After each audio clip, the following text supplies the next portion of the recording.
Hello everyone and welcome back to Oba's Trending Gist. So today we are talking about Nigeria and its precarious relationship with the United States Congress. The very public US Congress hearing on Nigeria as a country of particular concern, the CPC list just wrapped up, and it laid bare the deep division in how global powers view the crisis. We heard testimonies from an expert, Oge Onubogu from the Center for Strategic and International Studies, who argued that reducing Nigeria's complex violence to mere religious conflicts is an oversimplification, but we also heard a fierce rebuttal from US Congressman Bill Huizenga, who insisted that radicalized Islamists are explicitly targeting Christians. Which narrative is correct, and what does this mean for Tinubu administration? So let us look at the key clips, and I'll give you my own perspective. So sit back and take a watch. Thank you very much.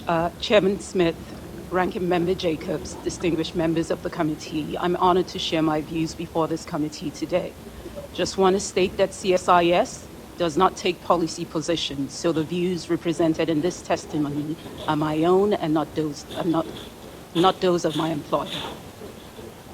In this testimony, I would like to reinforce the recommendations that I made before this committee in March.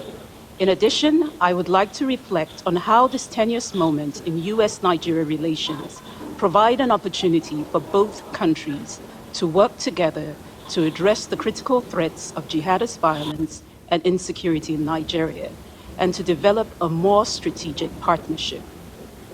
The United States and Nigeria have a complicated bilateral relationship with shared interest in counterterrorism and economic development.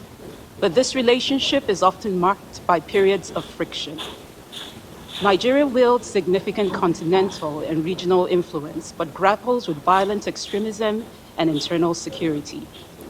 Nigeria's leadership in West Africa is crucial, and its ability to address its governance and security challenges will impact not only its future, but the wider region. Nigeria's instability stems from a key shortcoming.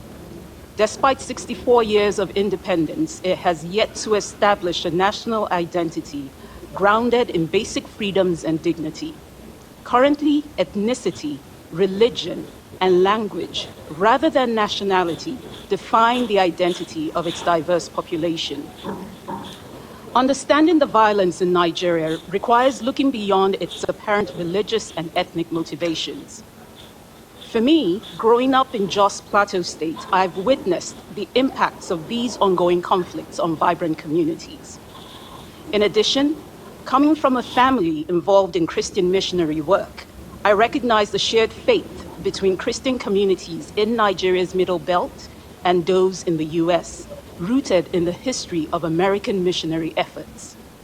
However, a narrow narrative that reduces Nigeria's security situation to a single story and frames it solely as the persecution of Christians oversimplifies the issue. Religious and ethnic violence is driven more by governance failures and is worsened by hate speech and conspiracy theories rather than being just a singular conflict. Nigeria is facing multiple security crises due to religious extremism, banditry, criminality, resource competition, communal disputes, and separatist agitation. These issues are intertwined with history, poverty, and political contestation. The interplay between religion and politics in Nigeria is deep and complex. Leaders often romanticize the country's unity, but fail to foster it, as we saw in the divisive 2023 elections. As Nigeria approaches another national election in 2027, religion will once again continue to influence candidate selection, voter behavior, and campaign strategies. The Trump administration's claims that Nigeria is permitting targeted killings of Christians distracts from the broader issue of extremist violence and insecurity in the country. Since returning to civilian rule in 1999, Nigeria has been a major recipient of US security assistance, primarily aimed at counterterrorism. Despite this significant assistance, the extremist threat in Nigeria has worsened, expanding from the northeast, where Boko Haram has waged a 15-year insurgency, to the northwest, where so-called bandits are raiding villages. Most victims in both of these regions are Muslims. Since Boko Haram's emergence in 2009, Nigerian administrations, including the administration of President Tinubu, have struggled to improve security. And many Nigerians across the country acknowledge that the situation has only worsened in recent years. Therefore, narratives focusing solely on the killing of Christians often overlook Nigeria's broader insecurity and the fact that religion is usually a secondary factor in the violence. Recent violence in the Middle Belt predominantly affects Christian farming communities from various ethnic groups. Victims are mostly believed to be killed by Fulani herders who are primarily Muslims. But the killings aren't explicitly motivated by religious reasons. While some community members actually describe the violence in their communities as genocidal, they often emphasize that the underlying causes are ethnic and material, such as land grabs, rather than on religious differences alone. Nevertheless, the high level of insecurity across Nigeria has left many religious communities, including Christians, at risk. The failure to hold the perpetrators of these violent acts accountable has created both a sense of impunity among the attackers and a sense of grievance in the affected communities. Nigerian citizens have mixed reactions to the US redesignation of Nigeria as a country of particular concern. Many particular Christian groups welcome the attention, seeing it as a chance to push the Nigerian government to act against the violence. However, there are also concerns among many Nigerians, including Christians, that President Trump's threats of military action could also exacerbate existing political tensions. Public opinion surveys overall in Nigeria indicate a public consensus on the seriousness of the security challenges in the country, with many Nigerians valuing their diverse communities and believing in shared national unity over divisions. Now allow me to offer some concrete recommendations. First, to the United States government. It's important to engage deeply and broadly with communities across Nigeria. The US can play a constructive role, but it must avoid selective intervention and address the concerns of all Nigerians across all religions to prevent worsening sectarian divisions. Two, it's important to rethink reactive quick-win actions that may seem beneficial to Nigerians, but could have larger and far-reaching negative impacts. If the Trump administration proceeds with unilateral military action in Nigeria, it could endanger the Christians it aims to protect and worsens divisions along religious lines. Third, prioritize security governance to help tackle the violence. The US should reassess its security cooperation with Nigeria, focusing on building a program that prioritizes security governance and ties military support to tangible reforms.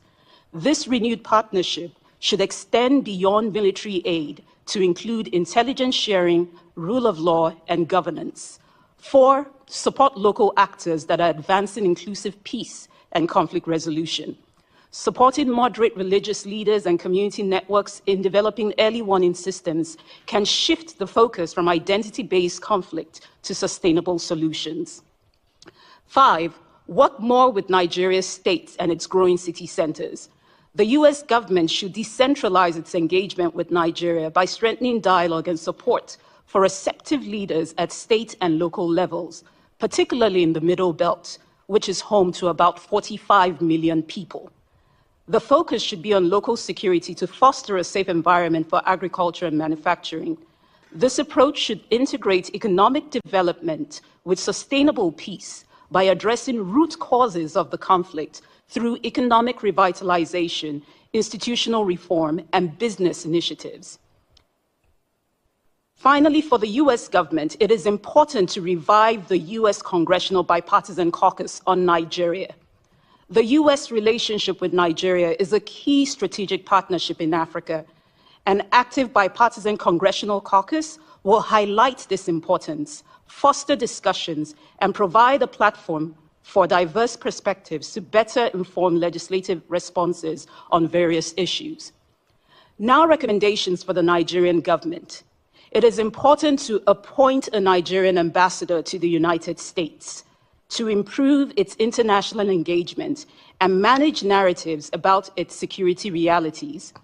It's critical for President Tinubu to appoint a capable Nigerian ambassador to the US, as I also recommended in my testimony in March. Second, the Nigerian government needs to make accountability of both perpetrators and of the authorities central to the response. Nigerian citizens need justice, as criminality in the Middle Belt has increased due to impunity. The narrative of Christian genocide has gained traction because of years of mass killings without accountability, leaving many faith communities feeling abandoned. Third, Nigerian government needs to get serious about police reform. Nigeria's single federalized police force struggles to address the country's complex security challenges. The Tinubu administration needs to accelerate initiatives to improve citizen security, including the recruitment of 30,000 new police personnel he approved in June. The military in Nigeria is overextended. Many of them are handling duties that should be handled by the police. And it's essential to think about how the country reassigns police officers that are currently providing personal security to wealthy elites to focus more on the serious crimes. Next, coordinate federal and state action and messaging. Effective coordination so desperately needed among Nigeria's federal and state governments is often undermined by finger pointing, and this must stop. Finally, for the Nigerian government, it's important to start laying the groundwork for peaceful elections in 2027. Nigeria must address the use of religion as a trigger for electoral violence. The new leadership in its election commission presents a chance to restore public trust in the electoral system, promote responsible political behavior, and strengthen security and judicial processes. The violence in Nigeria has resulted in significant loss of life.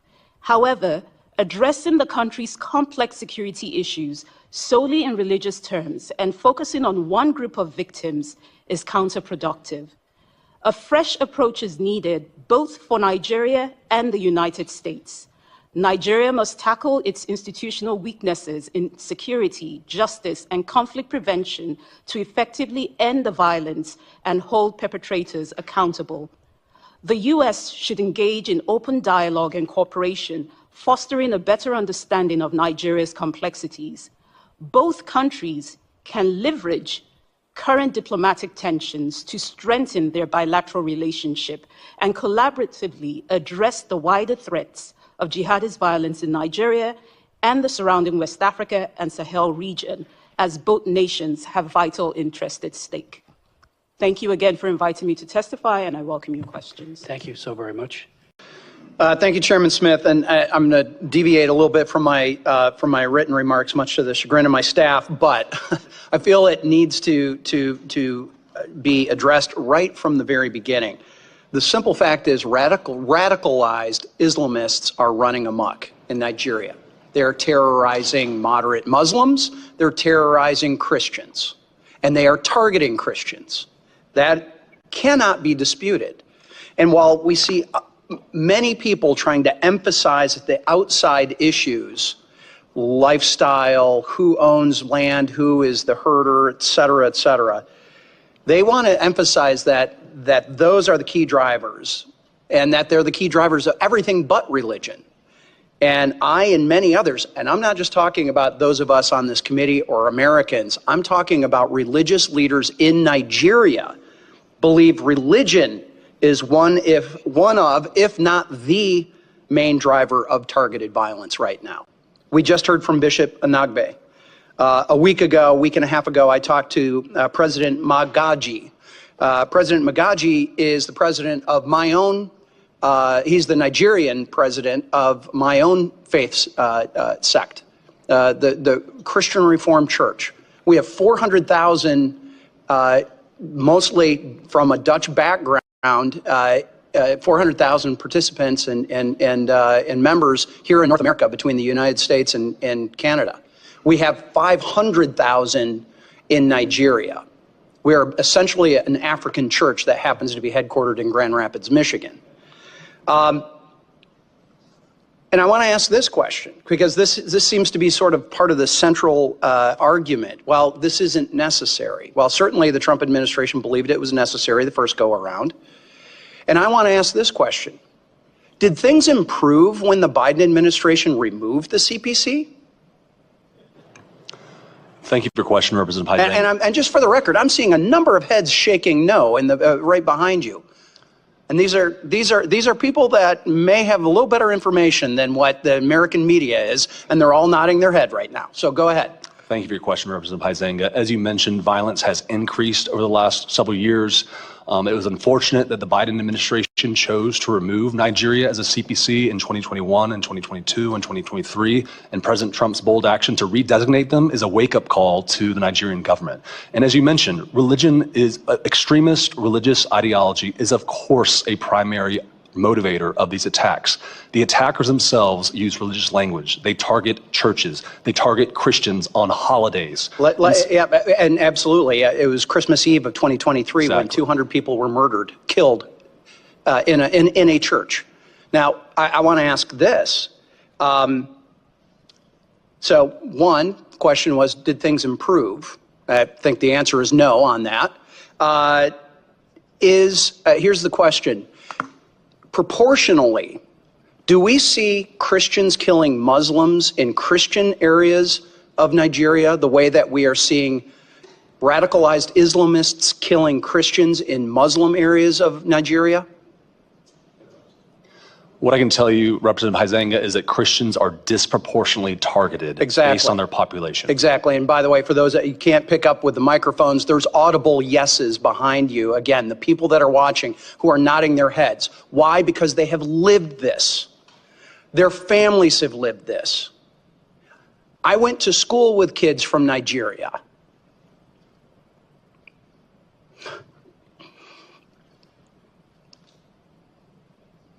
I've got neighbors who've been missionaries there, who have family there, who have friends there, who know this is going on. Yet we've got not just the mass media, we got people within the Congress denying that this is happening, or certainly de-emphasizing it. It ought to be outrageous that it is Christians, moderate Muslims, anyone being terrorized by these radicalized Islamists in Nigeria, and we've got the Tinubu government sitting back and not doing enough. And I recently just was interviewed by Nigerian television, Arise TV, and that was really their question. Is the Tinubu government doing enough? And I had to answer, no, they are not. And I do not understand how a delegation can come here to the United States and downplay and come up with all of these other excuses as to why this is allowed to happen. It should be rejected and should be called out for what it is. And I've got a couple of other questions that my time has expired that I'm going to have to go and ask for them in written responses. But one of them I need to highlight is in Benue State, there's 1.4 million people who are considered internally displaced. Understanding that the administration has supported refugee assistance in dozens of other countries since taking office, what humanitarian assistance support are you providing or plan to provide to the IDPs in Benue and Taraba states, where many of those Christian communities reside? And I'll have to take the answer in writing. And Mr. Chairman, with your indulgence, just to show the breadth of this, I want to submit for the record remarks from the chairman of the Financial Services Committee, French Hill from Arkansas, who also serves on the House Permanent Select Committee on Intelligence, the Intel Committee. And I serve as vice chair of the Committee of Financial Services. This is where many of those sanctions originate and the enforcement. And I will say this, sanctions are only as good as your willingness to enforce them. And as the chairman has pointed out, there are ways to get out of those sanctions. And that's through correct your behavior. So with that, Mr. Chairman, I'd like to submit the letter. Thank you. And with that, I yield back. So those clip highlights the fundamental disagreement at the heart of U.S. foreign policy debates regarding Nigeria. Is the violence primarily religious persecution, or is it a complex governance and resource crisis? Let us first address Oge Onubogu's central argument that Nigeria's instability stems from a key shortcoming, a failure to establish a national identity grounded in basic freedoms. She argues that ethnicity, religion, and language defines Nigerians more than nationality, and that the violence is driven more by governance failures than purely religious reasons. This is a crucial point. As Onubogu mentioned, I too witnessed these conflicts growing up in Jos Plateau State.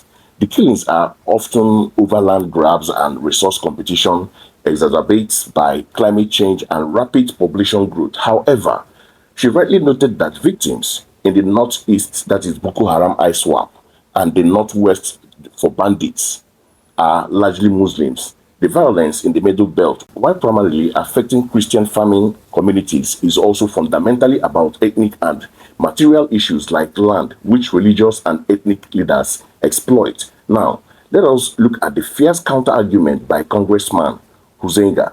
His views, which has strong traction among certain American political and religious groups, is simple.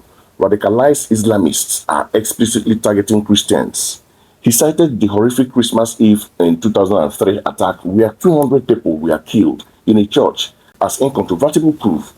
For Huizenga, the Biden administration's decision to remove Nigeria from the CPC list in 2001 was a failure, and President Trump's recent promise to redesignate them is a necessary wake-up call to Nigerian government. So here are my perspectives on this dynamic. Number one, the danger of a narrow narrative. Onubogu is right. A narrow narrative focusing solely on Christian persecution while providing vital attention and aid to one victim group oversimplifies the problem and critically distracts from the institutional failure. It risks turning a complex internal crisis into a binary religious war, thereby exacerbating sectarian division. This narrow framing also overlooks the Muslim victims of terrorist groups and bandits, creating a false binary.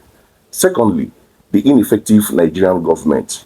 Both speakers agree on the failure of the Nigerian government, particularly in addressing the root causes and the enforcing accountability.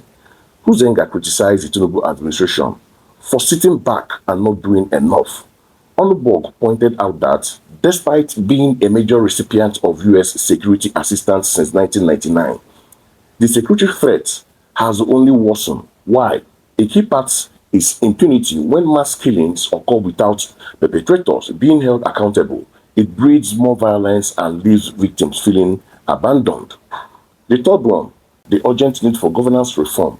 So Onubogu's recommendation highlights the systematic flaws in Nigerian security apparatus. She points out that the military is overextended, often performing duties that should be handled by a reformed police force. Her call for the Tinubu administration to reassign police officers currently providing personal security to wealthy elites to focus on serious crimes is a major indictment of the state's misplaced priority. Furthermore, she emphasizes that a renewed U.S.-Nigerian partnership must prioritize security governance, linking military support to tangible reforms, not just military aid.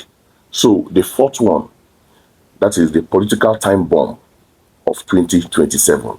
The political tension driven by religion is a key concern. Onubogu warned that the 2027 national election will once again see religious influence, candidate selection, voters' behavior, and campaign strategies. This means the political elites are continually using this division as a trigger for electoral violence, reinforcing the country's lack of national unity. So, in conclusion, while the persecution of Christians is a very real, horrific part of Nigeria's security crisis, the true solution lies in a holistic approach. Nigeria must tackle its institutional weaknesses in security, justice, and governance to effectively end the violence and hold all perpetrators accountable. The US must engage broadly and avoid selective interventions that only serves to reinforce the very religious and ethnic division that are tearing the country apart. This is a time for genuine deep-seated reform, not quick political motivated labels. So that is a deep dive into the complex issues facing Nigeria. What are your thoughts on this? Should the US use the CPC designation, or is Onubogu right that it's counterproductive? Let me know in the comments below. Don't forget to like this video, subscribe to Obas Trending Gist, and hit that notification bell so you don't miss our next analysis. Thank you for watching, and I'll see you soon.